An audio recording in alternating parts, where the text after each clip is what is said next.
I Have a Dream by Martin Luther King Jr. I am happy to join with you today in what will go down in history as the greatest demonstration for freedom in the history of our nation. 50 years ago, a great American, in whose symbolic shadow we stand today, signed the Emancipation Proclamation.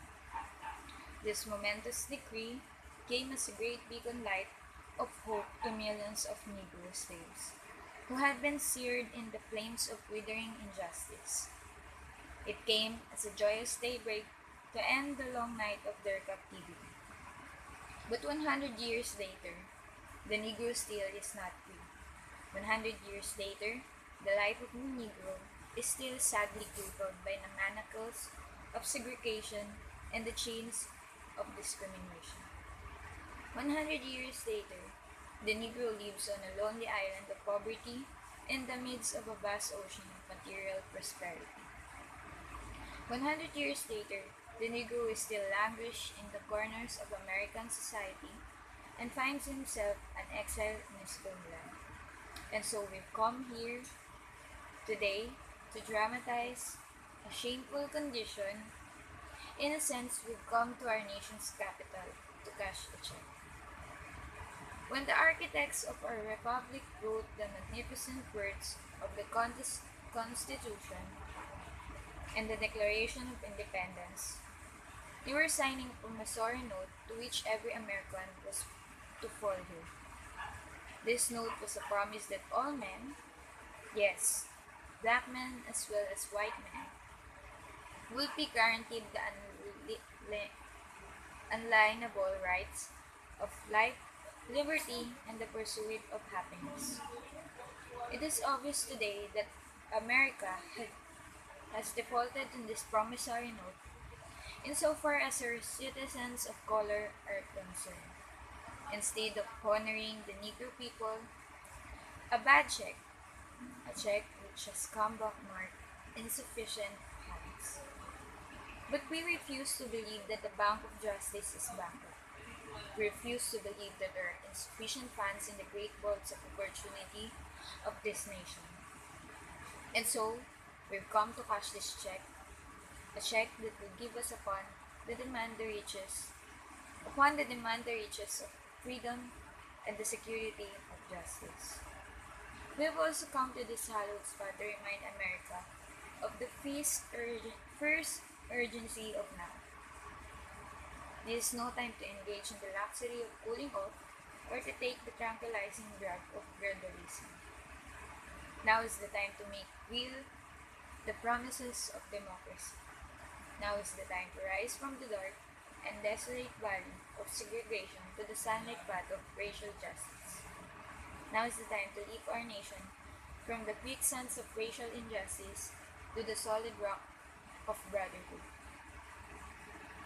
Now is the time to make justice a reality for all of God's children. It will be fatal for the nation to overlook the urgency of the moment. The sweltering summer of the Negro's legitimate discontent will not pass until there is an invigorating autumn of freedom and equality. 1963 is not an end, but a beginning. And those who hope that the Negro needed to blow off steam and will now be content will have a rude awakening if the nation returns to business as usual. And there will be neither rest nor tranquility in America until the Negro is granted his citizenship rights. The whirlwinds of revolt will continue to shake the foundations of our nation until the bright day of justice emerges. But there is something that I may say to my people. To stand on the warm threshold which leads into the palace of justice. In the process of gaining our rightful place, we must not be guilty of wrongful deeds.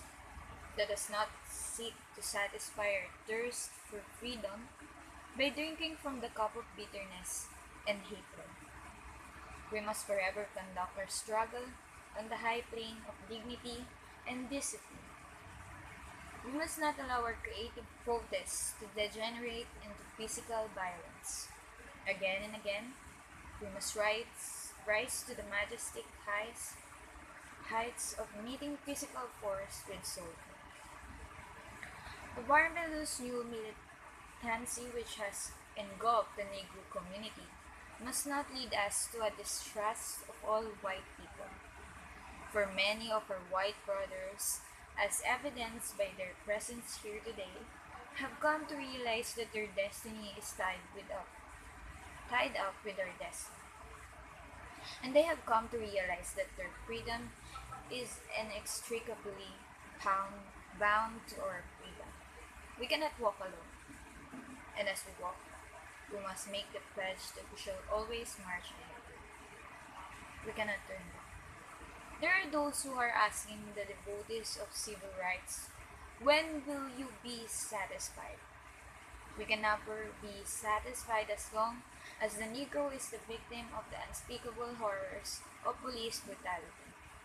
We can never be satisfied as long as our bodies, heavy with the fatigue of travel, cannot gain lodging in the hotels of the highways and the hotels of the city. We cannot be satisfied as long as the Negro's basic mobility is from a smaller ghetto to a larger one. We can never be satisfied as long as our children are stripped of their selfhood and robbed of their dignity by signs stating, "For whites only." We cannot be satisfied as long as a Negro in Mississippi cannot vote and a Negro in New York believes he has nothing for which to vote. No, no, we are not satisfied, and we will not be satisfied until justice rolls down like waters and righteousness like a mighty stream. I am not unmindful that some of you have come here over great trials and tribulations. Some of you have come fresh from narrow jail cells, and some of you have come from areas where your quest for freedom left you battered by storms of persecution and staggered by the winds of police brutality. You have been the veterans of creative suffering. Continue to work with the faith that unearned suffering is redemptive. Go back to Mississippi. Go back to Alabama. Go back to South Korea. Go back to Georgia. Go back to Louisiana.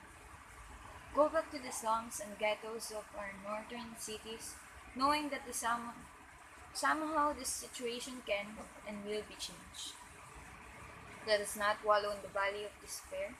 I say to you today, my friends. And so even though we face the difficulties of today and tomorrow, I still have a dream. It is a dream deeply rooted in the American dream. I have a dream that one day this nation will rise up and live out the true meaning of its creed. We hold these truths to be self-evident that all men are created equal. I have a dream that one day, on the red hills of Georgia, the sons of former slaves and the sons of former slave owners will be able to sit down together at the table of brotherhood. I have a dream that one day, even the state of Mississippi, a state sweltering with the heat of injustice, sweltering with the heat of oppression, will be transformed into an oasis of freedom and justice. I have a dream that my 4 little children will one day live in a nation where they will not be judged by the color of their skin, but by the content of their character. I have a dream today. I have a dream that one day, down in Alabama, with its vicious, racist, with its governor having its lips dripping with the words of interposition and nullification, one day right there in Alabama, little black boys and black girls will be able to join hands with little white boys and white girls as sisters and brothers. I have a dream today. I have a dream that one day every valley shall be exalted, and every hill and mountain shall be made low. The rough places will be made plain, and the crooked places will be made straight. And the glory of the Lord shall be revealed, and all flesh shall see it together. This is our hope, and this is the faith that I go back to the south with. With this faith, we will be able to hew out the mountain of despair, a stone of hope. With this faith, we will be able to transform the jangling discords of our nation into a beautiful symphony of brotherhood. With this faith, we will be able to work together, to pray together, to struggle together, to go to jail together, to stand up for freedom together, knowing that we will be free one day. And this will be the day. This will be the day when all of God's children will be able to sing with the new meaning. My country, tis of thee, sweet land of liberty, of thee I sing. Land where my fathers died, land of the pilgrim's pride. From every mountainside, let freedom ring. And if America is to be a great nation, this must become true. And so let freedom ring from the prodigious hilltops of New Hampshire. Let freedom ring from the mighty mountains of New York. Let freedom ring from the hiding Alleghenies of Pennsylvania. Let freedom ring from the snow-capped Rockies of Colorado. Let freedom ring from the curvaceous slopes of California. But not only that. Let freedom ring from the Stone Mountain of Georgia. Let freedom ring from Lookout Mountain of Tennessee. Let freedom ring from every hill and molehill of Mississippi. From every mountainside, let freedom ring. And when this happens, and when we allow freedom ring, when we let it ring from every village and every hamlet, from every state and every city, we will be able to speed up that day when all of God's children, black men and white men, Jews and Gentiles, Protestants and Catholics, will be able to join hands and sing in the words of the old Negro spiritual. Free at last, free at last. Thank God Almighty, we are free at last.